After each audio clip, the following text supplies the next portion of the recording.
এক ইহুদি ব্যক্তি এসে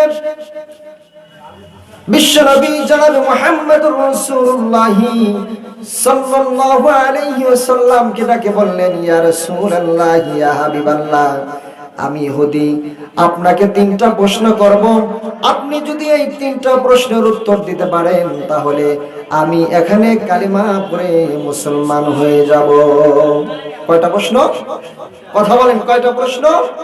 তিনটা প্রশ্ন। এক ইহুদি ব্যক্তি এসে বলতেছেন, ইয়া রাসূলুল্লাহ, আমি আপনাকে তিনটা প্রশ্ন করব, আপনি যদি এই তিনটা প্রশ্নের উত্তর দিতে পারেন তাহলে আমি এখানে কালেমা পড়ে মুসলমান হয়ে যাব। কয়টা প্রশ্ন? কথা বলেন, কয়টা? তিনটা। নাম্বার 1, ইহুদি ব্যক্তি বলতেছেন যে এই পৃথিবীর জমিনে কোন দিন সর্বপ্রথম এক জায়গায় আলো পড়েছে, কিয়ামতের আগে আর সেখানে কোনোদিন আলো পড়বে না। সূর্যের আলো সেখানে একবারই পড়েছে, কিয়ামতের আগে আর কোনোদিন সেখানে আলো, সূর্যের আলো আর পড়বে না। এই কথাটা আপনাকে কোরআন থেকে বলতে হবে। কোথায় থেকে? কোরআন শরীফ থেকে বলতে হবে। 2 নম্বর প্রশ্ন হলো যে যমজ 2 ভাই, কিন্তু তাদের বয়স হলো 1000 বছর কম বেশ। কয় হাজার বছর? 1000 বছর কম বেশ। 2 ভাই কিন্তু যমজ, কিন্তু 1000 বছর তাদের বয়স হলো কম বেশ। 3 নম্বর প্রশ্ন হলো যে এমন এক ব্যক্তি মৃত্যুবরণ করেছে, ওই ব্যক্তিকে যখন কবরে রাখা হয়েছে, কবরটা ওই ব্যক্তিকে সহ 40 দিন পর্যন্ত দৌড়াইছে। ওই ব্যক্তি কবর সহ, কাফনের কাফন সহ 40 দিন পর্যন্ত দৌড়াইছে। কবর তাকে ধরে রাখতে পারে নাই। কবর বিরক্ত হয়ে তার কবরের পেট থেকে তাকে বের করে দিছে। কোরআন থেকে কথা বলতে হবে। এই তিনটা প্রশ্নের জবাব যদি আপনি দিতে পারেন, আমি ইহুদি এখানে কালেমা পড়ে ইসলাম গ্রহণ করব। কয়টা প্রশ্নের উত্তর? কথা বলেন, কয়টা? তিনটা। আমার ভাইরা, গভীর মনোযোগ। ইহুদি ব্যক্তি যখন বিশ্বনবী জনাব মুহাম্মদুর রাসূলুল্লাহ সাল্লাল্লাহু আলাইহি ওয়াসাল্লামকে তিনটা প্রশ্ন করলেন, আমার ভাইরা, সেখানে উপস্থিত ছিলেন রাইসুল মুফাসসির হযরত আব্দুল্লাহ ইবনে আব্বাস রাদিয়াল্লাহু তাআলা আনহু। হযরত আব্দুল্লাহ ইবনে আব্বাস রাদিয়াল্লাহু তাআলা আনহু বলেন, ইয়া রাসূলুল্লাহ, ইয়া হাবিবাল্লাহ, আপনি যদি অনুমতি দেন আমি এই ইহুদির তিনটা প্রশ্নের জবাব দিয়ে দেই। সুবহানাল্লাহ। হযরত আব্দুল্লাহ ইবনে আব্বাস রাদিয়াল্লাহু তাআলা আনহু তিনি বলতেছেন, ইয়া রাসূলুল্লাহ, আপনি যদি অনুমতি দেন তাহলে এই ইহুদির তিনটা প্রশ্নের জবাব আমি দিয়ে দেই। হযরত আব্দুল্লাহ ইবনে আব্বাস রাদিয়াল্লাহু তাআলা আনহুর বয়স তখন মাত্র 12 বছর। কয় বছর? আওয়াজ করে বলুন, কয় বছর? 12 বছর। 12 বছর বয়সে তিনি বলতেছেন, হুজুর, আপনি যদি আমাকে অনুমতি দেন তাহলে আমি কোরআন থেকে দেখিয়ে দেব এই ইহুদি ব্যক্তির তিনটা প্রশ্ন আমি জবাব দিয়ে দেব। ইয়া রাসূলুল্লাহ, ইয়া হাবিবাল্লাহ, আপনি যদি অনুমতি দেন তাহলে আমি ইহুদির তিনটা প্রশ্নের জবাব দিয়ে দেব। সুবহানাল্লাহ বিহামদিহি। আমার ভাইরা, বিশ্বনবী ডাকতে বললেন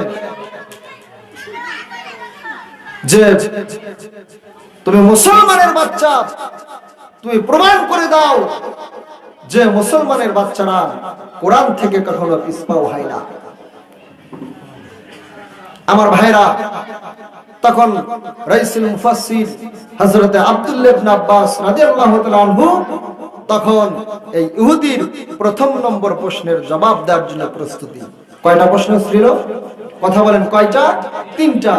নাম্বার 1 হলো এই পৃথিবীর জমিনে কোন জায়গা সূর্যের আলো একবার পড়েছে, দ্বিতীয়বার আর কিয়ামতের আগে পড়বে না। আমার ভাইরা গভীর মনোযোগ দিয়ে শুনবেন। আমরা সবাই জানি আল্লাহ পাক রব্বুল আলামিন এই পৃথিবীর জমিনে লক্ষাধিক পয়গম্বরকে প্রেরণ করেছিলেন। কথা বলেন ঠিক কিনা? আমরা হযরত মুসা আলাইহিস সালাতু ওয়াস সালামের ঘটনা জানি কি জানি না? কথা বলেন জানি কি জানি না? আমার ভাইরা বনি ইসরাইলের যুগে আল্লাহ পাক রব্বুল আলামিন এই পৃথিবীর জমিনে হযরত মুসা আলাইহিস সালাতু ওয়াস সালামকে পদার্পণ করেছিলেন। মুসা আলাইহিস সালাতু ওয়াস সালাম ফিরাউনের দরবারে যখন একত্ববাদের দাওয়াত দিয়েছিলেন, আমার ভাইরা ফিরাউন তার সৈন্য দলকে নিয়ে হযরত মুসা আলাইহিস সালাতু ওয়াস সালামকে ধাওয়া করতে লাগলেন। কি করতে লাগলেন? ধাওয়া করতে লাগলেন। আমার ভাইরা হযরত মুসা আলাইহিস সালাতু ওয়াস সালাম তার সমস্ত অনুসারীদেরকে নিয়ে এরকম ভাবে রওনা হতে লাগলেন। চলতে চলতে চলতে চলতে দেখলো হযরত মুসা আলাইহিস সালাতু ওয়াস সালাম তার সাথীদেরকে নিয়ে, তার অনুসারীদেরকে নিয়ে, তার উম্মতদেরকে নিয়ে সমুদ্রের কিনারায় পৌঁছে গেলেন। হযরত মুসা আলাইহিস সালাতু ওয়াস সালাম লক্ষ্য করে দেখলেন তাদের রাস্তার সামনে বিশাল বড় সমুদ্র, নীল সমুদ্র, সেখানে যাওয়ার মতো কোনো ব্যবস্থা নাই। আমার ভাইরা হযরত মুসা আলাইহিস সালাতু ওয়াস সালাম রব্বুল আলামিনকে ডাক দিয়ে বলেন, রব্বুল আলামিন, সামনে তো সমুদ্র, পিছনে শত্রুরা, আমরা কিভাবে এতগুলো উম্মতদেরকে আমরা এই সমুদ্র পাড়িটাকে পাড়ি দেব? আমার ভাইরা হযরত মুসা আলাইহিস সালাতু ওয়াস সালাম আল্লাহ পাক রব্বুল আলামিনের কাছে যখন দরখাস্ত করলেন, আল্লাহ পাক রব্বুল আলামিন ডাক দিয়ে বলে, মুসা, তুমি ভয় করো না, চিন্তা করো না, তোমার হাতের মধ্যে কি? মুসা আলাইহিস সালাতু ওয়াস সালাম ডাক দিয়ে বলে, রব্বে কারীম, আমার হাতের মধ্যে লাঠি। আমার ভাইরা আল্লাহ পাক রব্বুল আলামিন হযরত মুসা আলাইহিস সালাতু ওয়াস সালামকে বললেন, হে মুসা, তোমার লাঠিটা দিয়ে তুমি সমুদ্রের উপরে আঘাত করো। আমার ভাইরা হযরত মুসা আলাইহিস সালাতু ওয়াস সালাম তার লাঠি দিয়ে যখন সমুদ্রের পানির উপরে আঘাত করলেন, সঙ্গে সঙ্গে আল্লাহ রাব্বুল আলামিন ওই সমুদ্রের ভিতরে 12টা রাস্তা বানিয়ে দিলেন। সুবহানাল্লাহ! আরো যারা বলেন সুবহানাল্লাহ! কয়টা রাস্তা তৈরি হয়ে গেল? 12টা রাস্তা হয়ে গেল। আমার ভাইরা তাফসীরের মধ্যে এসেছেন এই 12টা রাস্তা হওয়ার কারণ কি? 2টা কারণ। 1 নম্বর কারণ হলো হযরত মুসা আলাইহিস সালাতু ওয়াস সালামের উম্মত অনেক ছিল। যদি একটা রাস্তা হতো তাহলে তারা একটা রাস্তা দিয়ে তাদের চলার জন্য কষ্ট হয়ে যেত। এই জন্য আল্লাহ পাক রব্বুল আলামিন সেখানে 12টা রাস্তা বানিয়ে দিয়েছেন। আরেকটা কারণ হলো হযরত মুসা আলাইহিস সালাতু ওয়াস সালামের সঙ্গে যত উম্মত ছিল, যত দল ছিল, তারা 12টি গোত্রের লোক ছিল। কয়টা গোত্রের লোক? আওয়াজ করে বলুন, কয়টা গোত্রের লোক? 12টি গোত্রের লোক ছিল। এই জন্য আল্লাহ পাক রব্বুল আলামিন সমুদ্রের ভিতরে 12টা রাস্তা করে দিলেন, যাতে করে এক এক গোষ্ঠীর লোক এক এক রাস্তা দিয়ে অনায়াসে সমুদ্রটা পার হতে পারে। এই জন্য আল্লাহ পাক রব্বুল আলামিন সমুদ্রের মধ্যে 12টা রাস্তা বানিয়ে দিলেন। আমার ভাইরা সমুদ্রের মাঝখান দিয়ে যখন 12টা রাস্তা হয়ে গেল, হযরত মুসা আলাইহিস সালাতু ওয়াস সালাম তার উম্মতদেরকে নিয়ে সমুদ্র পার হতে লাগলেন। আমার ভাইরা হযরত মুসা আলাইহিস সালাতু ওয়াস সালাম যখন তার সমস্ত উম্মতদেরকে নিয়ে সমুদ্রের মাঝ পথে চলে গেলেন, এদিকে ফিরাউন, হামান তার সাথীদেরকে নিয়ে সমুদ্রের কিনারে চলে আসলেন।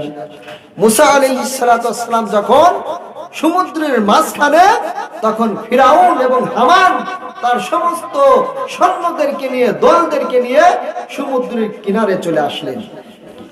ফিরাউন এসে বলল, কি ব্যাপার, এখানে এত সুন্দর রাস্তা হয়ে গেল। তখন ফিরআউন বলতেছেন এই রাস্তা আমি বানাইছি, যাও তোমরা যাও, তাদেরকে ধাওয়া করো, তাদেরকে ধরো, পাকড়াও করো। ফিরআউন তার সৈন্যদেরকে বলতেছেন এই রাস্তা আমি বানাইছি, যাও। কিন্তু ফিরআউন তো জানে এই রাস্তা বানাইছে হযরতে মুসা আলাইহিস সালাতু ওয়াস সালামের খোদা। কথা কোন ঠিক কিনা? ফিরআউন কিন্তু যাচ্ছে না, ফিরআউন যাচ্ছে না, তার যে দলের নেতারা আছে তাদেরকে বলতেছে যাও। আমার ভাইরা, ছোট্ট একটি দৃষ্টান্ত দিলে আপনারা বুঝতে পারবেন। অনেক সময় দেখবেন দুই পক্ষ মারামারি লাগে, লাগে কিনা? এই দুই পক্ষর যে লিডার থাকে এরা কিন্তু যায় না। এরা জানে যদি আজকে আমরা যাই আমাদের 12টা বেজে যাবে, এই জন্য এরা না যেয়ে এই নেতাদেরকে পাঠিয়ে দেয়। ফিরআউন বলতেছে যে আমি আগে যাব না, আগে তোমরা যাও। তাফসীরের মধ্যে আসছেন যে ফিরআউন যে ঘোড়ার উপর সওয়ার হয়েছিল, আল্লাহ পাক রব্বুল আলামিন সেই ঘোড়ার সামনে সুন্দর একটি রমণী ঘোড়া এরকম ভাবে সৃষ্টি করে দিলেন। তখন ওই ঘোড়াটা ওই ঘোড়াকে দেখে ধরতে গেলেন, ওই ঘোড়াকে দেখে ওই ঘোড়া ধরতে গেলেন। তখন চলছেন চলছেন চলতে চলতে হযরত মুসা আলাইহিস সালাতু ওয়াস সালাম যখন তার উম্মতদেরকে নিয়ে সমুদ্র পার হয়ে গেলেন, তখন ফিরআউন হামান তার সমস্ত দলবল নিয়ে সমুদ্রের মাঝখানে গেলেন। তখন আল্লাহ পাক রব্বুল আলামিন সমুদ্রকে অর্ডার করলেন, সমুদ্র তুমি একাকার হয়ে যাও। তখন কি হয়ে গেল? একাকার হয়ে গেল। আমার ভাইরা, রাইসুল মুফাসসির হযরত আব্দুল্লাহ ইবনে আব্বাস রাদিয়াল্লাহু তাআলা আনহু ডাক দিয়ে বলেন, ইহুদি ব্যক্তিকে ওই যে হযরতে মুসা আলাইহিস সালাতু ওয়াস সালাম সমুদ্রের মাঝখান দিয়ে তার উম্মতদেরকে যে পার হয়েছিল, ওই সমুদ্রের ভিতরে যে রাস্তা হয়েছিল, ওই রাস্তার উপরে আসমান থেকে প্রথম যেই সূর্যটা উদিত হয়েছে, ওই সূর্যের আলো সেই রাস্তার উপরে পড়েছে। আবার রাস্তা যখন একাকার হয়ে গেছে, পানি দিয়ে ভরপুর হয়ে গেছে, কিয়ামত পর্যন্ত সূর্যের আলো আর ওই রাস্তার সমুদ্রের নিচে ভেদ করবে না। সুবহানাল্লাহ। হযরত আব্দুল্লাহ ইবনে আব্বাস রাদিয়াল্লাহু তাআলা আনহু বললেন, ইহুদি তুমি শুনে নাও, হযরত মুসা আলাইহিস সালাতু ওয়াস সালাম যখন সমুদ্র পার হয়েছেন, ওই রাস্তার উপরে যে আলো পড়ছে, ওই আলো আর কোনোদিন পড়বে না। কিয়ামত হয়ে গেলেও সেখানে আলো আর পড়বে না। ইহুদি ব্যক্তি বললেন যে ঠিক আছে,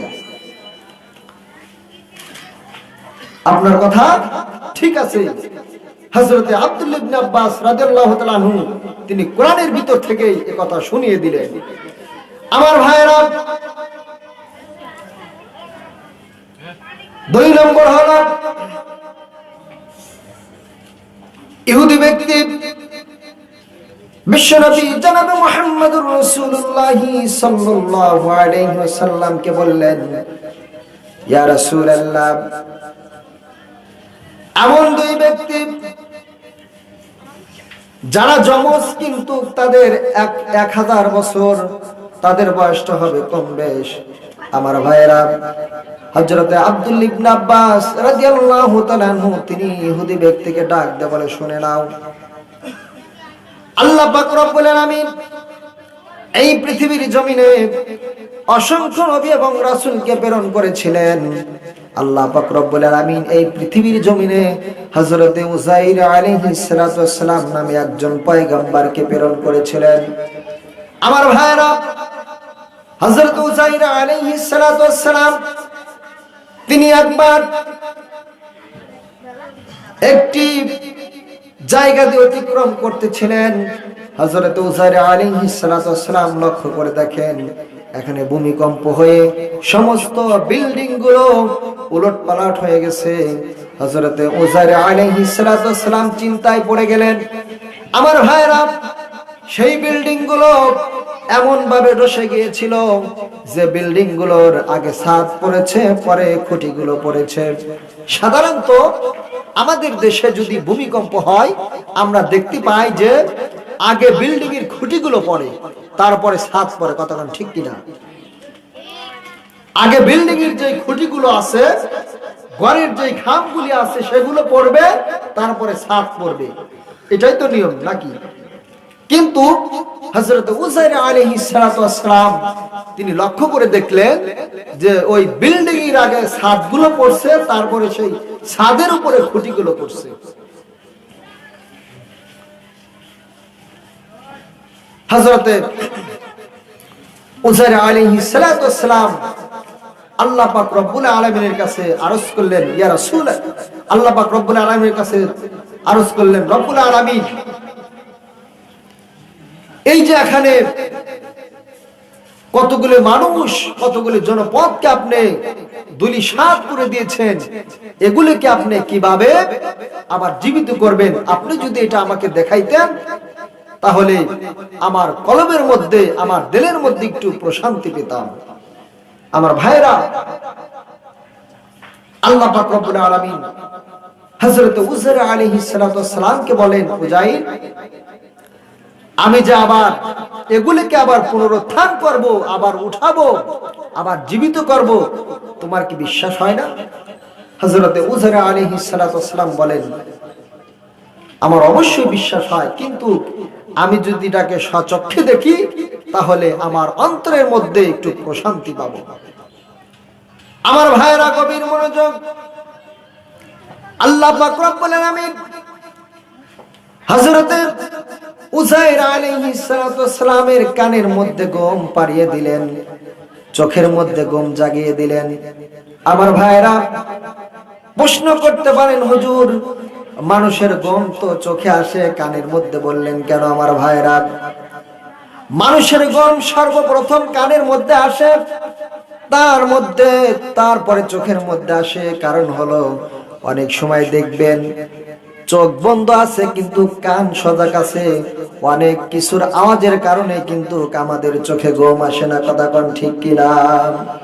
এই জন্য আল্লাহ পাক রব্বুল আলামিন সর্বপ্রথম কানের মধ্যে ঘুম দেয়, তারপরে চোখের মধ্যে ঘুম দেয়। আল্লাহ পাক রব্বুল আলামিন তার পয়গম্বর হযরত উযাইর আলাইহিস সালাতু ওয়াস সালামের কানের মধ্যে এবং চোখের মধ্যে ঘুম দিয়ে দিলেন। আমার ভাইরা, হযরত উযাইর আলাইহিস সালাতু ওয়াস সালাম ঘুম থেকে জাগ্রত হলেন। আল্লাহ পাক রব্বুল আলামিন বলেন, উযাইর, তুমি কত সময় ঘুমিয়েছিলে? আল্লাহর নবীর পয়গম্বর হযরত উযাইর আলাইহিস সালাতু ওয়াস সালাম ডাক দিয়ে বলেন, রব্বে কারীম, আমি একদিন অথবা একদিনের কিছু অংশ সময় ঘুমিয়েছিলাম। আল্লাহ পাক রব্বুল আলামিন বলে, উযাইর, তুমি একদিন অথবা একদিনের বেশি নয়, তুমি এখানে 1000 বছর পর্যন্ত ঘুমিয়েছিলে। সুবহানাল্লাহ। আল্লাহ পাক রব্বুল আলামিন হযরত উযাইর আলাইহিস সালাতু ওয়াস সালামকে ঘুম পাড়িয়ে দিলেন এবং ঘুম থেকে জাগ্রত করলেন। আল্লাহ পাক রব্বুল আলামিন উযাইরকে জিজ্ঞাসা করলেন, উযাইর, তুমি এখানে কত সময় ঘুমিয়েছিলে? হযরত উযাইর আলাইহিস সালাতু ওয়াস সালাম বললেন, রব্বে কারীম, আমি একদিন অথবা একদিনের কিছু অংশ ঘুমিয়েছি। আল্লাহ পাক রব্বুল আলামিন বললেন, না, তুমি এখানে ঘুমিয়েছো 1000 বছর। কয় হাজার বছর? 1000 বছর। আমার ভাইরা, হযরত উযাইর আলাইহিস সালাতু ওয়াস সালাম বলে, রব্বে কারীম, এটা কেমন করে সম্ভব? আমার তো মনে হলো আমি এই মাত্র ঘুমিয়েছি, কিন্তু আমার ঘুমটা 1000 বছর হলো কেন? আমি তো বুঝতে পারতেছি না। আল্লাহ পাক রব্বুল আলামিন বলেন, ইন্নাল্লাহা আলা কুল্লি শাইইন কাদির। আল্লাহু আকবার। আল্লাহ বলেন যে নিশ্চয় আমি প্রত্যেকটি জিনিসের উপর ক্ষমতা রাখি, শক্তি রাখি। তুমি 1000 বছর কেন, আমি আল্লাহ রাব্বুল আলামিন যদি চাই তোমাকে এখানে 100,000 বছর পর্যন্ত আমি ঘুমিয়ে রাখতে পারি। কথা কোন ঠিক কিনা? আমার ভাইরা, হযরত উযাইর আলাইহিস সালাতু ওয়াস সালাম কেন তিনি বললেন আমি এখানে একদিন অথবা একদিনের কিছু অংশ সময় ঘুমিয়েছিলেন, তার কথাও কিন্তু যুক্তি আছে। আবার আল্লাহ পাক রব্বুল আলামিন 1000 বছর পর্যন্ত ঘুমিয়ে রাখছেন, তার কথাও ঠিক আছে। কারণ হলো আল্লাহ পাক রব্বুল আলামিন যখন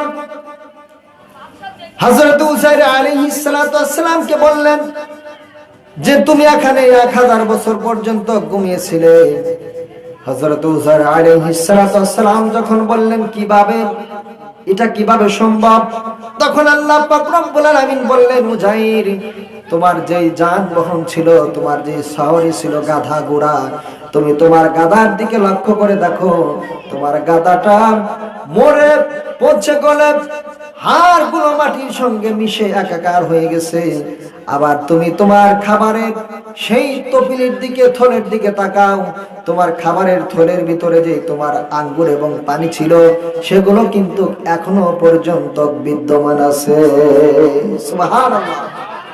হযরত উযাইর আলাইহিস সালাতু ওয়াস সালাম তিনি যে গাধার উপর ঝড় করেছিলেন, সেই গাধার দিকে লক্ষ্য করে দেখলেন মরে পচে গলে তার হাড়গুলো একেবারে মাটির সঙ্গে মিশে গেছে। আবার আল্লাহ পাক রব্বুল আলামিন বললেন তুমি তোমার যে খাবারটা যে থলের মধ্যে রাখছিলে সেদিকে তুমি তাকাও। হযরতে উযাইর আলাইহিস সালাতু ওয়াস সালাম লক্ষ্য করে দেখলেন তার যে থলের ভিতরে আঙ্গুর ছিল, যে পানি ছিল, মনে হচ্ছে এটা মনে হয় আমি সকাল বেলা রাখছি অথবা বিকেলে রাখছি, সকাল হয়ে গেছে, এতটুকু সময় অতিক্রম করেছে। আমার ভাইরা, এই ঘটনা যখন রাইসুল মুফাসসির হযরতে আব্দুল্লাহ ইবনে আব্বাস রাদিয়াল্লাহু তাআলা আনহু ইহুদি ব্যক্তিকে শোনাইলেন, তখন ইহুদি ব্যক্তি বললেন যে আপনার কথাও ঠিক আছে। সুবহানাল্লাহ। তাহলে 2 নম্বর প্রশ্ন ক্লিয়ার হয়ে গেল। 3 নম্বর প্রশ্ন হলো, ইহুদি ব্যক্তি সরকারে দু আলম রাহমাতাল লিল আলামিন কে বলেছিলেন ইয়া রাসূলুল্লাহ, ইয়া হাবিবাল্লাহ, এমন একজন ব্যক্তি মুর্দা, যে ব্যক্তি মারা গিয়েছে, কবর তাকে গ্রহণ করে নিয়েছে, কিন্তু কবর সহ কাফনের কাফন সহ 40 দিন পর্যন্ত দৌড়াইছে, কিন্তু কবর তাকে ধরে রাখতে পারে নাই। কবর বিরক্ত হয়ে তাকে আবার ফেরত দিয়ে দিয়েছে। কি দিছে? ফেরত দিছে। আমার ভাইরা, রাইসুল মুফাসসির হযরত আব্দুল্লাহ ইবনে আব্বাস রাদিয়াল্লাহু তাআলা আনহু ডাক দেওয়ার ইহুদি ব্যক্তিকে, শুনে নাও, আল্লাহ পাক রব্বুল আলামিন এই পৃথিবীর জমিনে হযরতে ইউনূস আলাইহিস সালাতু ওয়াস সালামকে আল্লাহ তাআলা পৃথিবীর জমিনে পদার্পণ করেছিলেন। হযরতে ইউনূস আলাইহিস সালাতু ওয়াস সালাম তিনি একবার তার উম্মতের উপরে রাগ করে আল্লাহ রাব্বুল আলামিনকে না বলে, আল্লাহর সাথে পরামর্শ না করে তার উম্মতদেরকে রেখে অন্য একটি গ্রামে, অন্য একটি দেশে চলে যাওয়ার সিদ্ধান্ত গ্রহণ করলেন। এমনকি হযরতে ইউনূস আলাইহিস সালাতু ওয়াস সালাম তিনি সেখান থেকে চলে আসলেন, সমুদ্র পাড়ি দিচ্ছেন একটা জাহাজের মধ্যে। আমার ভাইরা, জাহাজটা চলতে চলতে মাঝ পথে গিয়ে থেমে গেল।